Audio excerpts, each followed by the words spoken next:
well-known interior designer from Canada and a good friend of mine, Tracey Fines. Tracey Fines has been a successful real estate investor for over 25 years. Not only does she flip properties for massive profits, she designs and builds luxury custom homes and develops land.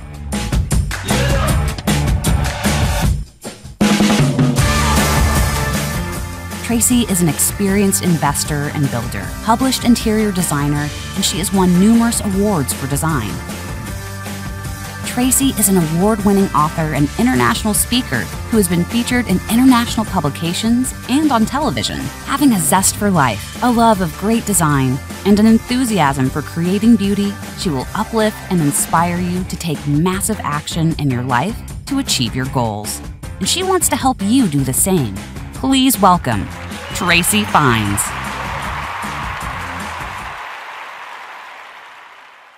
Okay, good morning and welcome to my group training. And I thank you all for being here today and taking the time out of your busy day to spend it with me talking about flipping real estate and how to have a flipping great life. So thank you and welcome. So I left off, I believe, last time going through the process of the order of the work and how and what the order is of getting your project done, the actual work, the actual labor and materials, and the order and the process of what's going to happen on site, not only on site, but back in your office where you're also making orders and making sure the project is moving along and progressing. So you're really the project manager in this situation, general contractor, designer. You're wearing a lot of hats potentially.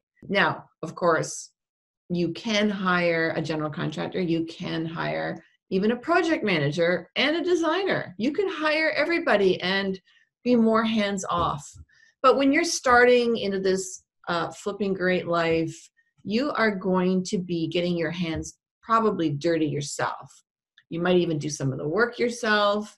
You know, this is where we're going from maybe our regular day job and we're transitioning into this entrepreneurial world of investing and flipping and even buys and holds, right? We're becoming entrepreneur in real estate investing. So that's how it started off for me, was a side hustle. So I was a designer, I am a designer still, and I was working for a design office, and it was my 9-to-5. And then I bought my first property and started fixing it up. And that was all done as a side hustle. And it continued as a side hustle for a few years. In fact, I probably did it for about 6 years on the side. And then eventually I did quit my day job after about 5 or 6 years. And I didn't actually quit it necessarily because of my flips. I actually got pregnant and it was perfect timing for me to transition from my full-time into the world of my full-time 9-to-5 into the world of full-time entrepreneur. And that's how it began for me. So your journey will probably look somewhat similar. You may be working right now on your 9-to-5, and that's okay. And you may never stop your 9-to-5. Maybe you love your 9-to-5, right? You never know. But for me, it did start off as a side hustle, and that's typically, I think, where most people will start in the world of investing. And so now it's 20 years of full on for me as a real estate investor, and couldn't be happier. You know, I might even work more than I used to. I don't know, but it doesn't matter because it's just a pure joy. And, you know, sometimes I'm scared shitless. And other times I'm elated and having such a great time. So you know what I mean, you get all of those highs and lows sometimes, right, as an entrepreneur.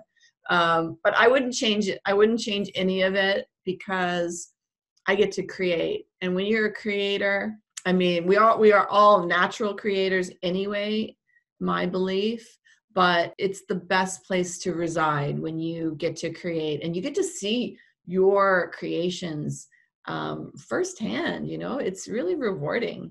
I mean, this is I designed this pool in the background here. This was my pool. First pool I ever designed, and I think I killed it, actually. I think I killed that pool.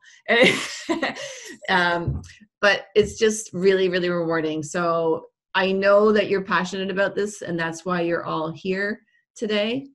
And so you're in the right place, because I am here for you. And please don't forget that you can reach out to me and ask me your questions, and I'm here to help you. So last time we were talking about the process of getting the work done.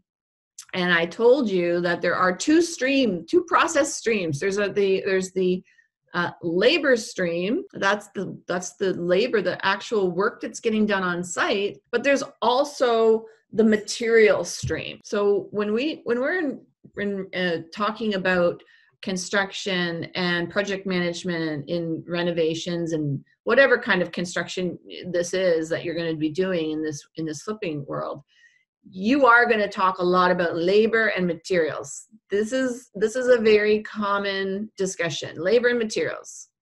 So L&M are the short forms. Whenever you're going to do, let's say you're going to put together a little budget, if you're not working with a general, okay, even a general contractor will talk to you in terms of labor and materials, okay? And this is the lingo that you will want to get familiar with. And also when you're putting together a budget, you're going to have to factor in both aspects. Okay, there's the labor cost. If you are hiring the labor yourself, you have to think about the laboring cost, and you might get a quote, let's say from your finishing carpenter, and he says, okay, my labor cost is going to be, he's like $40 an hour, which is not an unusual number for a carpenter, a finished carpenter, $40 an hour, and he's going to take 5 days to do it. So you've got to do the math, right? And he's going to give you maybe his price. But then, you know, you also need to do an estimate for materials. So how many doors are you putting in that house? You need to really start to learn to break this down into quantities, and it gets to be quite a mathematical equation with quantities, lengths of trims, and all of the costs per lineal footage. So I don't want to get into that too much right now, because this is not a topic about estimating at this moment. We're continuing from our talk from last time, which is the order of the orders. And I want to talk more in depth and in detail today about those orders. Okay, because remember I just mentioned there's labor and there's materials. So there's two streams of things happening. So as you have work people on the site and they're doing the job, they're doing the labor, you have orders that have to get placed in a specific order and in a timely manner, so that the laborers on the site don't pause. You don't want pauses in the work, because the schedule is something that if you keep the schedule tight, you're going to make more money. Longer schedules mean you're spending more money to carry the property longer. Okay, delays cost money. Time is money. Okay, so the order of orders, I touched on the overall order of things last time, and I'm just going to go over that right now just as a refresher. So first thing you're going to do when you're doing and this is all about a reno. Okay, this is not about new construction right now. Okay, because new construction has a different order of things. So the renovation order of the orders, we're most likely going to need doors and windows for the exterior. We call it the envelope. The building envelope is another terminology that we like to use for the building, for the perimeter of the building. We call it the building envelope. So on the exterior of the house, you're probably, when it comes to a renovation, going to look at things like windows and doors, any wood trims that were maybe around the front door, or any wood pieces that might need to be redone, because, you know, we're looking for things that are old and decrepit. So if you have a building that has some exterior, either it's decoration, or it's some kind of exterior cladding that is old now and you need to replace it. So you might also, you know, when we're talking about the exterior, you might also be looking at those things. But when it comes to orders, we know that the windows and doors take a long time to get. They could take anywhere from 6 to 16 weeks, depending on the level of the quality level, just how specialized they are. A lot of my new recent work will be a custom front door. So those things take time to produce. They're not off the rack. Okay. It's not like going to Home Depot and ordering one of those standard doors that they have pretty much already in stock at a standard size. So it just depends what your level of finish is, what your level luxury is for your flip. But windows and doors typically need a lot of a time to produce, and so you need to get those on order right away, which means that you're going to have someone come out and measure those doors and windows for you. Because we are going along with our ordering process simultaneously as the work is being done. So, you know, the first thing, as far as the work goes, we know that it's demolition. So, you know, you're ordering a bin right away. You know, you're getting in touch with a garbage disposal service. You might also be ordering the hoarding and the security fencing around your project, depending again of how big a project it is. You may want to, I don't always partition mine off. If it's a safety issue, I will. Like if it's you know, it's like a new excavation of like a big hole because I'm going to put in a new basement, then of course that has to be partitioned off and secured, like the perimeter. But if I'm just doing a renovation of an existing house, then I most likely will not be putting any kind of security fencing or hoarding around that project.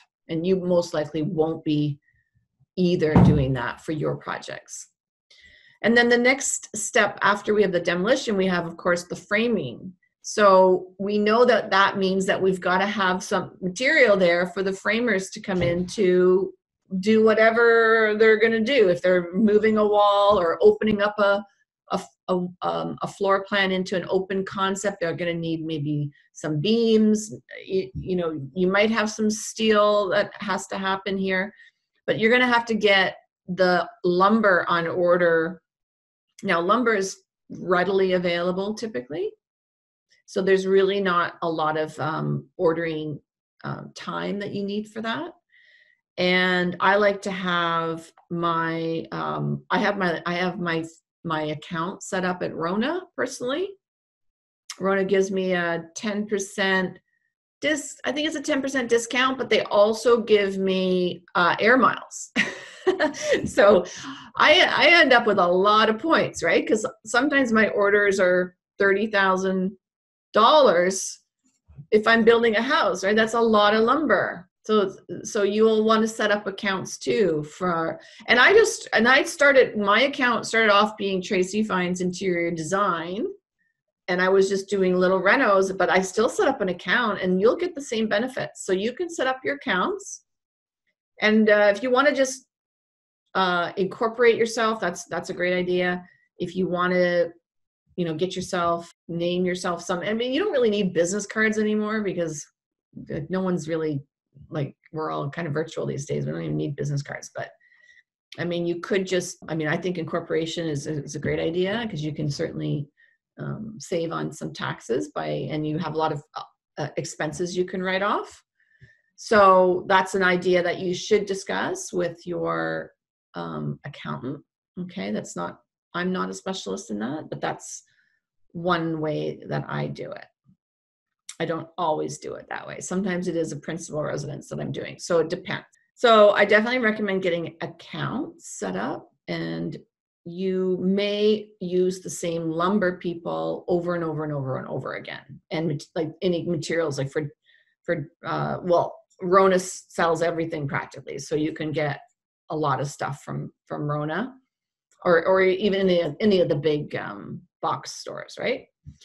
Windows and doors, you may want to work with different suppliers depending on what kind of windows you want, what kind of doors you want, and you may have more than one choice that you can go to. So it's not quite the same as the lumber.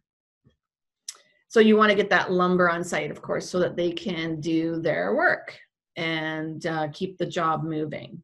And then you're going to have, once the framing is on going on, and once it's almost done, you're going to have all of the services do their rough-ins. So again, you've got to think about what kind of materials do I need to get to those services, and services are the heating and air conditioning people, the plumbing people, and the electrical.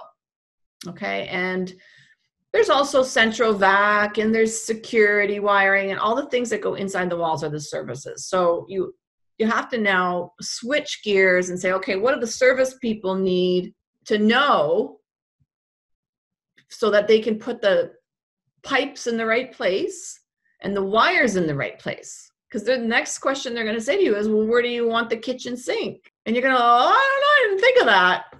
Or you're going to say, well, I think I want it over here. But then you really have to have all that planning done in advance of closing your property, so that you, first of all, don't waste any time getting started. And second of all, you know the end result before you even, again, put an offer on a property. I mean, to a degree, you do know the end result of your project before you even offer on a property to buy it. You have to know what the bottom line is going to be, right? So you're always keeping that in the back of your mind whenever you're doing any planning, especially don't go into a property and say, okay, I'm going to spend $100,000 or $50,000 on this property.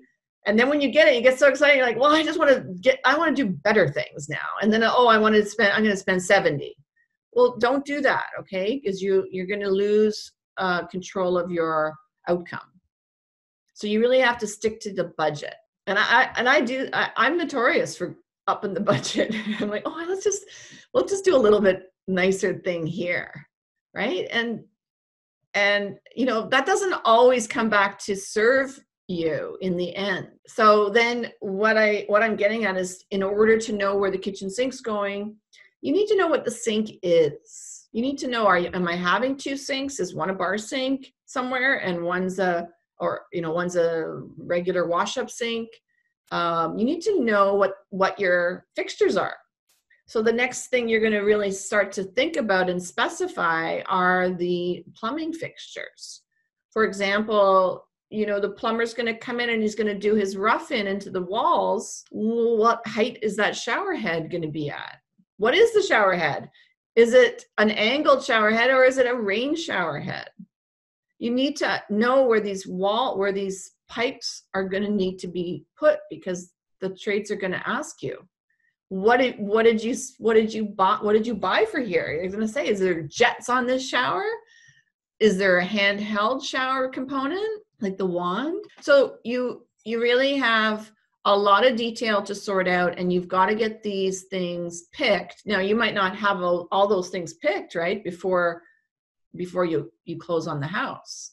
You've done an estimate, or you've done your budget for the reno, but you haven't got them all satisfied with what exactly it is you're buying. So now it's time to get that all sorted out. And that's when we have a lot of fun. We go to the showrooms, right? And we look around the showrooms, and then we go there with a budget in mind, and we have our sales rep. And again, you'll get a discount, because you're going to tell them that you need to set up an account. And how does that work? And I'm a real estate investor, and I'm flipping properties, and I want to, I'm going to be repeating business. So I need special treatment. I need special treatment, people. Come and give me a cappuccino. Anyway, have fun with it. It is a lot of fun. It's really, it's really a joy to go to these beautiful places, see all the beautiful materials and beautiful fixtures and kitchens, and just, enjoy that. And they will service you because they know that you're a repeat customer for them. And so I'm not saying mistreat anybody, not at all. I'm just saying enjoy the process and you need to delegate and get a lot of help in this business, because you cannot be a one-person show. It is a village to put together a reno or a build or an addition or any of that stuff. Okay, it is a village. And okay, so showrooms. So I'm back on to, so I was talking about the fixturing, and now we also have to get our millwork on order. And millwork also is things that have to get built in a shop, like kitchens, cabinets, vanities, any kind of built-ins, any kind of custom shelving or fireplace. Like, you never know what you're doing. Maybe you're doing some bookcases on each side of the fireplace. You're going to have a new mantle. All these things are millwork, things that are built in a millwork shop. So things that are mostly wood. And so in order to get all those on order, and those things are taking a long time typically to get as well, 8 to can be 16 weeks as well. It can be anywhere from 4, I guess, to 16 weeks. It just, again, depends on the level of finish, the manufacturer. These things take a while. So you want to get that kitchen on order right away. But before you can do that, you have to have your appliances picked out. So again, you have an idea going into this project, what your budget is. And we know kitchens and bathrooms are the biggest sellers of houses. So we have to be mindful of those 2 areas in particular. And so then you're going to decide based on your budget. Here, you're going to have your budget. You're going to break it down into different components, and you have to then be able to go into the appliance store and tell the sales rep. And again, you want to work with a sales rep. You'll get better treatment, and you make a relationship with these people, and they will support you. The best thing about creating relationships with people is that they'll help you when you are in a jam. Okay, so if you need something and they say, well, we only deliver, next Friday or something for you, and you say, well, listen, this is a problem this time. I really need you to do it on Monday. And they will juggle things for you. Okay, so that's when you create good relationships and you have repeat business. They're going to do what they can for you. I bought a bunch of appliances. I was doing 3 houses in 1 year, and they were all 2 were the new construction, and one of them was a big reno, pretty much a new house as well. And I did all new appliances for all 3, and I had a lot of buying power, right? So that was easily $75,000 I spent on appliances in that 1 year. So needless to say, I was treated very, very nicely, and they gave me lots of presents and things too. So that was a great contract for them. And they went out of their way to give me better discounts, better service, to just cater to you more. So millwork, appliances. So yeah, before you can order the kitchen, you've got to have those appliances sorted out, because the first thing the kitchen millwork company is going to say is, well, how big's your fridge? What's your dishwasher? Is it concealed, with a concealed panel on it? Lots of kitchens nowadays have those concealed panels where you don't see the dishwasher. What kind of stove is it? There's many different kinds of stoves. There's the freestanding, there's slide-ins, there's drop-ins, there's cooktops, there's wall ovens. In each one of them requires special attention and templates for the millwork company to use when they're building the cabinets. I also mentioned plumbing. So you got to go to the plumbing store, the fixture store, and pick out all of your plumbing fixtures. And also, when you're first starting out, make sure that you use all the trades and all the suppliers, sales representatives for information. Like ask, right? This is what I say all the time. Ask so many questions. Ask them for their advice too, especially when you're starting out. How would you put this together? I mean, they have been probably doing this for their whole lives almost. So ask them how they, sometimes it's great to ask them, but you also have to temper that with the fact that you don't want them taking over from your direction and focus either. So say, listen, I know where I want to end up here, but if I was to do this in the most economical and quickest way, how would you approach it? And they know their part of the job so well that they're probably going to give you some good insights. And even to this day, I will always ask questions to the trades because, methods change too over the course of time. Our products change, and also the installation methods will change, and new technologies are always arriving. And so it's always a new day too, right?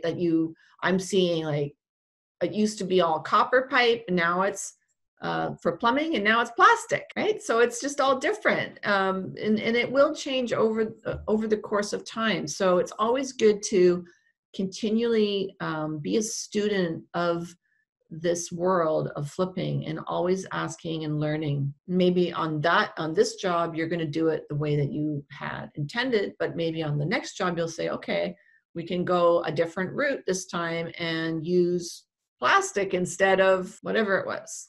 Okay. So you're always going to be a student, learning through life. I'm continually learning and growing, as a real estate investor as well. Hi, Tracey Fines here, and I'm so glad that you watched my video and my presentation because I love sharing what I do. I'm very passionate about it, and I want to help you do this too. So if this is interesting to you and you're excited to get involved in real estate investing, then click the link in the description below, and I invite you to join me at my live presentation where you can ask me questions and I can help you in the best way possible. So I look forward to sharing with you more at that presentation. See you then.